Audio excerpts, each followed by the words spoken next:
France Maghreb 2, France Maghreb 2.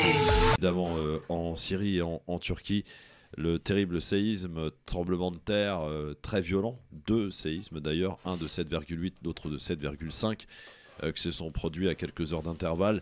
Le bilan est extrêmement lourd, on en était à plus de 33 000 ce matin, le bilan ne cesse de s'alourdir, il pourrait même, paraît-il, doubler.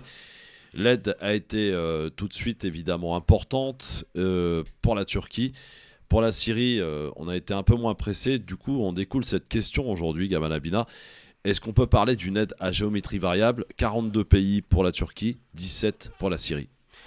Je dirais pas une aide à géométrie variable parce que malheureusement la Syrie est frappée d'un embargo, d'un blocus quasiment. Qui a été violé par l'Algérie. Qui a été donc honorablement violé par l'Algérie, simplement parce que ce pays subit un ostracisme mondial. On le voit bien, il n'apparaît dans aucune instance. Il est refusé même de la Ligue arabe, c'est vous dire un peu. Et malheureusement, quand on va attaquer un homme, Assad, et on attaque un homme, bon, ça le regarde. Et Je peux te donner une petite information par rapport à la Ligue arabe. Vous savez qu'ils ont mis 3 ans et demi à se réunir. Et a priori, ils devraient se réunir au mois de mars prochain en Arabie Saoudite. Et l'Arabie Saoudite devrait inviter Bachar el-Assad. C'est une information que je vous donne. Ce qui n'est pas une surprise parce qu'ils sont en train de faire en sorte que la Turquie et la Syrie se rapprochent. Donc tout ce bain de sang pour rien. Mais simplement pour dire qu'aujourd'hui, au nom de faux principes, on est en train de sanctionner un peuple qui est déjà victime d'une guerre horrible. 250 000 à 300 000 morts, on n'a pas le chiffre exact. Peut-être 500 000 morts, on n'a pas les chiffres. Sur un pays qui faisait 11 millions d'habitants à peu près. Un pays qui a subi évidemment au-delà de la guerre ce terrible séisme. Alors c'est vrai qu'on parle beaucoup de la Turquie parce que c'est là que c'était le château de cartes littéralement.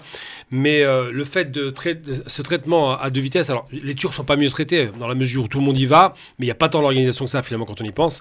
Une chose est certaine, c'est qu'il faut rappeler, les Turcs et les Syriens sont des victimes et il faut les aider à tout prix. Et moi je pense qu'il faut que tout le monde se rapproche des instances officielles pour envoyer des dons de couverture, de matériel, d'argent éventuellement, faire en sorte qu'effectivement les aides arrivent aussi bien en Turquie qu'en Syrie. Ça, c'est la première chose. Puis j'aimerais qu'on soulève une question juste après, une fois que j'aurai fini la prise de parole. C'est la question des responsabilités et j'utilise le terme, excusez-moi pour la grossière, des salauds qui ont construit les châteaux de cartes qui sont tombés sur la tête de famille. Oui, les architectes. Ouais. Absolument, qui ont pris la fuite. Qui ont pris, pas tous. Il y a donc à la fois ces responsables, mais pas seulement eux. Il y a aussi les responsabilités des collectivités locales. Il y a une norme sismique qui n'a pas été respectée pour des immeubles qui sont récents. Et c'est du sable, donc quand c'est du norme sismique, en fait, l'immeuble en question suit le mouvement, et donc ne s'écroule pas. Sauf que là, les normes sismiques n'étaient pas au rendez-vous, c'était du sable, évidemment, c'est pour ça que ça s'est écroulé. Alors, ce qui se passe, pour en parler, parce que c'est bien beau de pleurer, parce qu'évidemment, tremblement de terre, on peut rien y faire, mais il y a quand même l'échelle de morts, on va dépasser les 60 000 morts, semble-t-il. Erdogan a complètement compris dès le premier jour que ça a été catastrophique, parce qu'il a vu les images. Je vous invite à regarder les images, ce sont des immeubles qui tombent en cascade les uns et les autres. Alors d'abord, des immeubles trop hauts, pour une zone sismique, trop haut. Des 10, 12, 15 étages, c'est intolérable. Et surtout trop serré. Et pour finir, des immeubles faits avec les pieds. C'est-à-dire que les types qui ont fait ça, les promoteurs, aussi bien que les responsables régionaux, il ne faut jamais oublier que les promoteurs ont eu l'accord des responsables pour ces constructions. Les normes de construction n'étaient pas respectées. Il y a une participation globale à ce massacre à grande échelle, ce qui explique qu'en Syrie, les morts soient moins importants qu'en Turquie. Ce n'est pas une question de population, c'est vraiment une question de spéculation sur la construction qui a été absolument abyssale en Turquie. Oui, Ali, sur cette aide, est-ce qu'on peut parler ou pas d'aide à géométrie variable? Complètement. Qu'est-ce qu'on voit à la télévision? On voit une tragédie humaine. Face à une tragédie humaine, je crois qu'il n'y a plus de politique, il n'y a plus d'économie, il n'y a plus rien.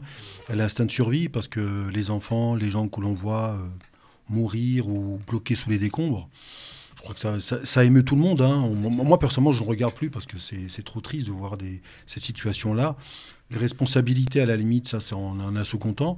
Je pense qu'effectivement, il doit y avoir une véritable mobilisation parce que j'ai entendu, on nous annonce qu'en Turquie, je crois que la surface, ça représente 7 fois l'Île-de-France en termes de superficie. C'est immense, quoi. Je veux dire, il faut des milliers de grues, tout ça. Ça veut dire qu'il y a des gens qu'on va peut-être jamais retrouver. Donc moi, ce qui est un peu dommage, effectivement, c'est que je ne vois pas une véritable mobilisation à l'échelle vraiment la mondiale, parce que là... T'imagines, on a commencé 300 morts, on en est à 33 000. Et on nous annonce que ça peut monter à 60 000. Alors, concernant la Syrie, même chose. On se moque de Bachar al-Assad, pas Bachar al-Assad. Il y a des êtres humains qui sont bloqués, qu'on peut sauver, qu'on essaye au moins de faire le minimum pour essayer de les sauver. Parce que demain matin, ces gens-là qui vont mourir estropiés, blessés, qu'est-ce qu'on va en faire, ces gens-là? C'est un peu dommage. Donc effectivement, j'ai été très surpris parce que même dans les chaînes d'infos qui sont spécialistes des infos en général à la une, c'était toujours le sujet qui passait en deuxième, troisième, quatrième. Donc on nous parlait des fois de sujets, sans être méchant, anecdotiques ou périphériques. Zelensky, c'est bien, mais bon... on s'en fout un peu, c'est clair. Zelensky, il peut passer en deuxième, quoi. Et c'est vrai qu'une mobilisation peut-être... Alors, il n'y a plus monde arabe, pas monde arabe. Je crois que là, franchement, l'humanité, l'être humain face à une telle situation... Après, c'est pas le monde arabe, les Turcs sont pas arabes non plus. Non, je dirais, non, mais quand je disais, quand on parlait avant des pays arabes, okay. des pays arabo-musulmans, l'Algérie qui est effectivement envoyée, je pense que, sincèrement, ce qu'a fait l'Algérie, c'est normal, entre guillemets, un pays qui souffre, on envoie tout de suite de l'aide minimum. Oui, normal, mais par contre, je suis très étonné des montants. Ce matin, ils ont annoncé un chèque de 34 millions d'euros, je crois. 34 millions et 17 millions. Pardon, le tout 45. 45 donc 15 pour les Syriens. Voilà, 15 pour les Syriens et 30 pour les Turcs. Par contre, l'Algérie, là où l'a fait, elle aurait mieux fait que de donner ces 45 millions de dollars, c'est dérisoire, quand même comme somme. Oui. Elle aurait dû au moins les consacrer aux Syriens. Parce que sachant pertinemment que les Turcs ont bénéficié de ce qu'on appelle le plan séisme, qui est européen. Les Européens ont débloqué sans pour autant... Mais c'est au niveau du matériel, comme on a Non, j'entends pas là. Non, il y a un programme européen d'aide, voilà, pour des événements de c'est les raisons politiques qui poussent à ça voilà. aussi. Il y a beaucoup plus ce qu'on appelle cette campagne on va dire, pas de haine, campagne de punitive, on va dire, contre le régime syrien. Le régime syrien, il a toutes les réserves qu'il faut pour sauvegarder l'entité qu'il défend. Par contre, le peuple syrien est quasiment victime des politiques des uns et des autres, notamment européens. Parce que les Européens, quand ils n'aident pas avec les Américains, d'ailleurs Biden avait dit qu'il fallait donc coopérer uniquement et exclusivement avec les Turcs. Et s'il fallait ouvrir les frontières pour donner aux Syriens qui sont sous la botte des Turcs, parce qu'il faut rappeler à nos auditeurs que la Syrie est coupée en trois. Il y a donc la partie qui est tenue par ce qu'on appelle Jabhat al-Nusra, c'est-à-dire les frères musulmans, donc d'obédience un peu Qaïda et tout ça. Et vous avez Bachar al-Assad qui contrôle aussi la capitale, même une partie d'Alep. Idlib est contrôlé par les islamistes. Et vous avez le nord-ouest qui est contrôlé par les Turcs. Ceux-là, ils ne vont pas donc vraiment avoir beaucoup de problèmes à recevoir, on va dire, ces aides. Mais par contre, ceux de l'attaqué, par exemple, qu'on appelle en arabe la Diriyah ou l'attaqué, ils sont en train de souffrir. Et on sait pertinemment, quand il y a un séisme, les premières heures sont cruciales. Sont vraiment cruciales. Aide à géométrie variable ou pas? Bien sûr, Christophe. Là, on est dans un humanisme sélectif. Parce que les Européens, encore une fois, ils sont cohérents avec eux-mêmes. Ils ont décidé de s'attaquer à ce président, qu'on soit d'accord ou pas avec le problème n'est pas là. Mais toujours est-il que les Européens, ils ont perdu cette guerre déjà contre Bachar. Il est toujours là, autant que je sache. Sauf que pour son territoire, malheureusement, donc pour la Syrie, je ne parle pas des gouvernements, parce que le gouvernement peut être pour, on peut être contre. Mais je parle de la Syrie en tant qu'entité. C'est quand même un pays, malheureusement, maintenant fractionné. Et c'est ça qui fait qu'aujourd'hui, on a ce type de problème. Et malheureusement, encore une fois. Et tout à l'heure, pour te reprendre, Christophe, excuse-moi de te reprendre comme ça, c'est pas l'Algérie qui a cassé le blocus qu'on appelle la loi César. Il n'y a pas uniquement l'Algérie, il y a le Liban aussi, il y a la Jordanie. Non, excuse-moi. En premier, elle a fait un plan aérien. Oui, d'accord, un plan aérien. Oui. Mais ce n'est pas le seul pays qui a bravé. J'ai bien dit qu'il y en avait 17 en tout. Voilà. Non, mais il y a les Russes aussi. Oui. Il y a les Indiens. Il y a les Russes, il y a les Iraniens, il y a les Indiens. Les Iraniens, c'est les Émirats. Non, les Émirats. Les Émirats, par contre, le grand généreux donateur, le Qatar, excuse-moi, le grand donateur, le généreux donateur, le Qatar en l'occurrence. Quand on parle du Qatar, et quand on sait pertinemment, on l'a appris ça par la voix même de son ex-ministre des Affaires étrangères, qui avait dit qu'ils avaient investi 70 milliards pour détruire la Syrie. Alors, ces 70 milliards, pourquoi ils ne les donnent pas aujourd'hui à ces sinistrés? C'est ça le problème. Ils ont installé un hôpital de campagne donc, en Turquie et pas en Syrie. Quelle est cette solidarité? Et l'Arabie Saoudite, encore une information, Christophe. Ils avaient dit qu'ils étaient en train de réfléchir à envoyer de l'aide via le Croissant Rouge saoudien. C'est très bien qu'après une semaine, ça n'en vaut plus la peine, c'est fini. Ils arrivent à pied ou à dos de chameau. Après, on dit que, tout à l'heure, tu avais dit que Bachar al-Assad va assister peut-être au sommet de la Ligue arabe. J'en doute fort, Christophe. Non, je te donne l'info. Si Bachar al-Assad n'a pas assisté à Alger, au sommet, il n'assistera pas à Riyad. Sauf que ça se passera en terre saoudienne. Ça veut rien dire, Christophe, encore une fois. Et l'Arabie Saoudite invitera Bachar al-Assad. On en reparlera au mois de mars. On en parlera. Khalid. Je vais faire très court pour parler un peu comme les jeunes. Bachar el-Assad et la Syrie inspirent le seum à la communauté internationale et je pense que c'est la politique du Shah.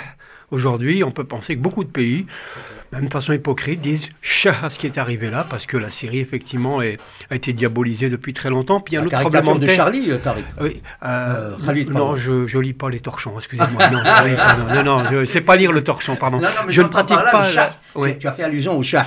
Oui. Donc Charlie Hebdo, il était donc carrément dans le cynisme total. Oui, voilà. Bon, c'est son truc en même temps. Hein. Il vend son, non, son c'est papier. pas son truc. Là, il s'est carrément décrédibilisé. Oui, bon. Ce Pas journal quand même, qu'on a tant loué. Ouais. Enfin, il y a aussi un tremblement de terre de basse tension. C'est le Golan, quand même. On a tendance à oublier quand même que c'est une partie importante qui est occupée par Israël depuis très longtemps. Et puis 67. Tout ça contribue à une occupation encore plus cynique et quasiment qui va durer encore très longtemps. Sinon, je voulais dire, pour ne pas prendre trop de temps, mon opinion va entre l'opinion technique de Gamel, avec ses responsabilités, ses collaborations, ses criminels, etc., d'architectes, etc., et c'est sous-table. Le côté humanitaire aussi qu'a évoqué Ali, et le côté géopolitique de Smaïl. Voilà mon opinion. Ouais. Voilà, comme ça, je me mouille pas trop. Ouais, je prends le bien résumé. Non, parce qu'il ne faut pas qu'on tombe dans le piège.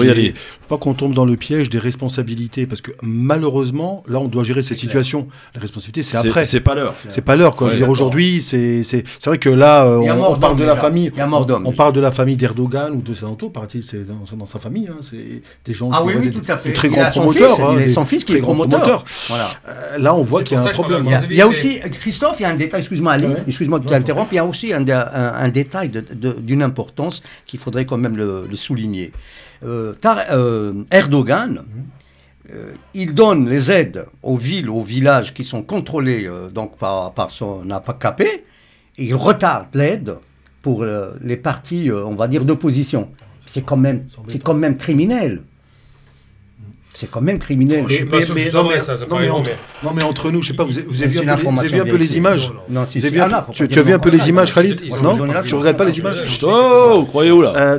Non, mais je sais pas si tu as vu un peu les images. Non, j'ai pas vu moi. Mais sincèrement, tu te demandes le temps dont on aura besoin pour déblayer. Ah oui, c'est colossal. Ouais, mais pour déblayer. Et en plus, tu sais, tous les bâtiments qui sont susceptibles de tomber, quoi, parce qu'il faudra. Mais à mon avis, je sais pas, ça va prendre. Ils étaient en train de les détruire ce matin. En Syrie déjà. En Syrie, ils ont commencé. Toutes les bâtisses menacent en ruine. Il faut dire que la Turquie a été principalement touchée. Bien sûr, c'est là où se concentre le. Oui, c'est le centre, voilà. C'est l'épicentre, pardon. C'est l'épicentre, évidemment. Oui, seulement, c'est qu'il y a beaucoup d'habitants dans la région parce que c'était les zones vraiment prisées, le sud de la Turquie. Puis aussi, il faut se rappeler un truc, c'est que, bon, je sais pas si vous étiez en Turquie, c'est quasiment New York maintenant. Il y a rien qu'Istanbul, on a des immeubles immenses. Enfin, c'est très impressionnant. Là, vous avez bien vu que les images, c'est quand même pas des petites maisons de 2-3 étages, c'est des 10 étages, 12 étages. C'est des immeubles hautes. Voilà, et ce qui se passe, c'est que. Alors, moi, je suis pas d'accord avec ce qui a été dit à l'instant par M. Sma. Il dit qu'Erdogan, et ça je ne crois pas du tout, même s'il y a des sources, mais les sources ne sont pas fiables. Erdogan, soi-disant, choisirait les lieux où il apportera un secours ou pas. Je suis désolé, non, Erdogan. Pas les lieux. J'ai pas parlé de lieux, gamin. J'ai parlé de sensibilité politique. J'ai parlé de sensibilité politique. Je t'ai laissé parler jusqu'au bout. Tu as dit tout ce que tu avais à dire, laisse-moi jusqu'au bout. Donc je disais, il dit qu'il y a des sensibilités politiques, donc des lieux, forcément, puisque les sensibilités, c'est par région. Les entiers pour Erdogan. Simplement, non, c'est pas possible pour deux raisons. La première, parce qu'on n'a pas le temps de réfléchir à ce moment-là. Vous envoyez tout le monde et massivement. La seconde, parce qu'il a avancé les élections qui devaient être au mois de juin, pour des raisons purement idéologiques, parce qu'il y a les 50 ans, ou je sais pas, 70 ans de la victoire des islamistes aux élections à 59, je ne me trompe pas, ou je sais pas combien. Et il a décidé d'avancer son calendrier électoral. Calendrier le 24 mai. Donc c'est un risque qu'il prend. Donc il ne peut pas s'autoriser à la fois à négocier avec Bachar el-Assad pour dégager les réfugiés, parce que ça pose problème en Turquie. Il y en a 3,5 millions quand même. En même temps, montrer qu'il a réussi quand même à faire face à une économie qui commençait un petit peu à être chancelante. En même temps, montrer que c'est un homme qui est de dialogue et qui a proposé la paix entre les Russes et Zelensky, parce que c'est pas l'Ukraine, c'est Zelensky. Et en même temps, lâcher sa population au moment où le pays, qui est 20e puissance économique mondiale, vient d'être frappé durement par un séisme. Aujourd'hui, ils n'ont pas le temps, ils n'ont pas le temps de réfléchir. Ils foncent. Et effectivement, il y a une question qui s'est à soulever. J'apprécie Ali ce que tu as dit, c'est que parce qu'il faut savoir qu'Erdogan, le système Erdogan, c'est un système un peu clanique. Hein.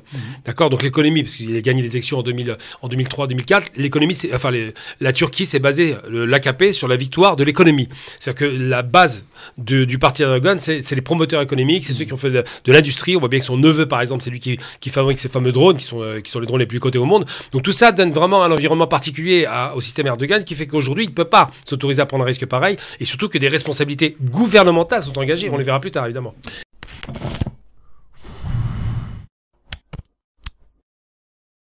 France Maghreb 2, France Maghreb 2.